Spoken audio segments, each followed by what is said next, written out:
Hello, hello. You know, I all have been discussing wrongful convictions, which I'll continue to bring as I receive them. Now, this is not a recent case that I'm aware of. This happened back in the 90s, but however, we continue to see wrongful convictions and settlements, and those settlements come from taxpayers' money.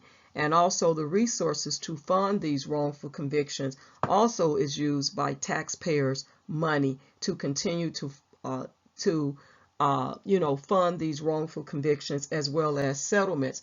And so here is a case of a man by the name of Lamonte McIntyre. This is out of Kansas City. A local government in Kansas City has agreed to pay $12.5 million to a man and his mother after he spent 23 years in prison for a double murder he did not commit. Now, the unified government of Wyandotte County in Kansas City, Kansas, approved the settlement Thursday and said in a statement Friday that it admits no guilt in the wrongful conviction and 2 life sentences of Lamonte McIntyre in the mid-1990s. Now, they're not going to admit guilt, and I've said that before in numerous of other videos that I have, brought to you, have covered, that they're not going to admit guilt, but they should admit guilt. They should admit wrongdoing when they are guilty of the wrongdoing.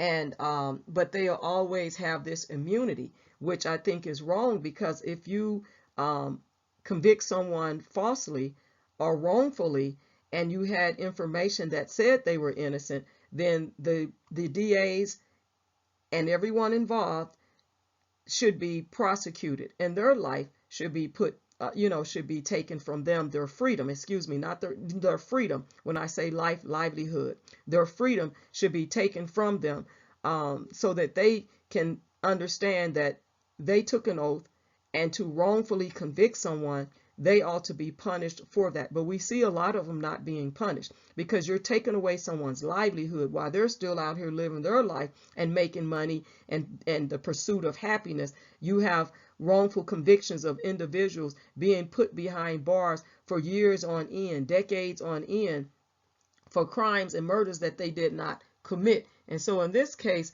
this was in 1994, he was 17 years of age when he was arrested in Kansas City for the shooting deaths of 21-year-old Danielle Quinn and 34-year-old Donald Ewing. And so McIntyre was freed in 2017 after a local prosecutor asked the court to vacate his convictions and drop all charges, calling his case an example of manifest injustice. Prosecutors presented no physical evidence tying McIntyre to the killings, and their case largely hinged on testimony that was allegedly coerced. Now, the following year, McIntyre and his mother sued the unified government and former Kansas City, Kansas police detective Roger Golubsky. What a name, Golubsky, okay? Who they have accused, along with other police, of framing McIntyre for the killings.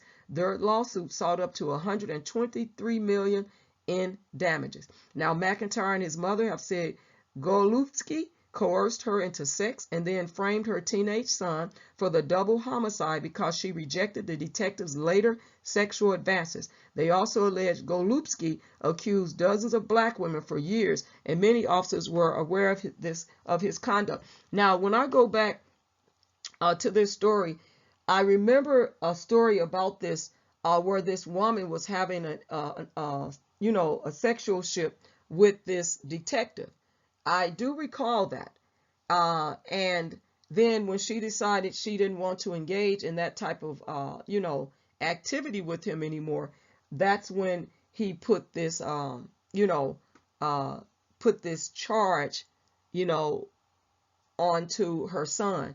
And so, and I'm not sure if this is the exact same case, but I do remember a case like this. I do remember a case like this. And so it says federal authorities are investigating Golubsky The Kansas City, Kansas Police Department revealed last October that it had been responded to subpoenas from the FBI since 2019 involving allegations against Golubsky. Now, this wasn't last year as in 2022. This was some time ago, as I was saying. It's an old story, but it sounds like a familiar story.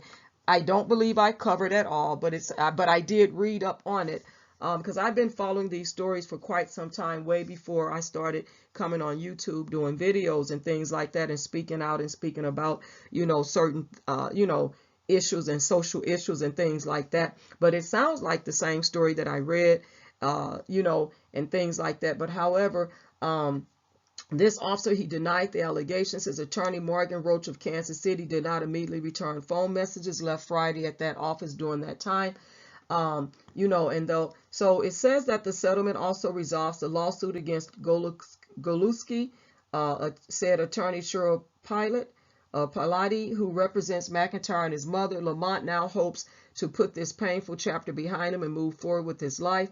Lamont remains deeply committed to the cause of justice, particularly in Wyandotte County, and will continue to be a voice for those who have suffered wrongful convictions or other injustices. In 2020, he was awarded a certificate of innocence, which is very important to get that certificate of innocence. Fight for that, because they can set you free, like release you, but you want to have that certificate of innocence on your record so that it doesn't hinder you from moving forward in life in case you want to go out and pursue a job or education or whatever it might be. You don't want to have that on your record. So he was awarded a certificate of innocence and $1.5 million from Kansas after the state attorney general's office initially fought his compensation claim. And he now lives in Arizona, McIntyre. So hopefully he's doing really well. But I just want to bring you that story, even though it's an old story, but it still it highlights the things that have happened in the past, and we continue to see wrongful convictions where men are being released and exonerated. And for this case right here, this just to bring this story, even though it's not a recent story, but to even think about the fact is that the case largely hinged on testimony that was allegedly coerced, and they had no physical evidence. And if you go back and study history of these cases where black men were charged, when laws weren't in place for the protection of protected class of, when it comes to black people, they did convict and sentence black men at a higher rate than any other race. And they had no evidence. They just, it was word of mouth, or it was coerced. They were convicted based on lies. And some of them was even sentenced to death, like hanged and things like that. So it's good to have these conversations and to bring things like this to the light, because in this case, like I said, if I remember correctly, I actually came across this like a long time ago, and I read it, but I wasn't really doing any YouTube, at that time.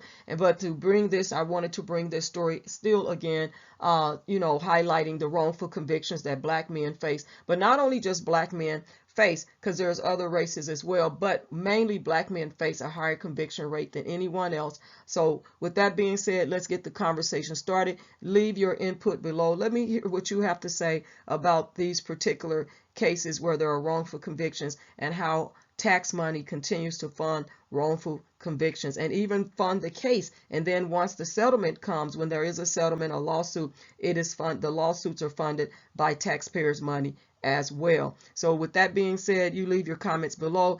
Thank you all for tuning in. Thank you so much. Please share the video. Don't forget to give the video a thumbs up. God bless you all.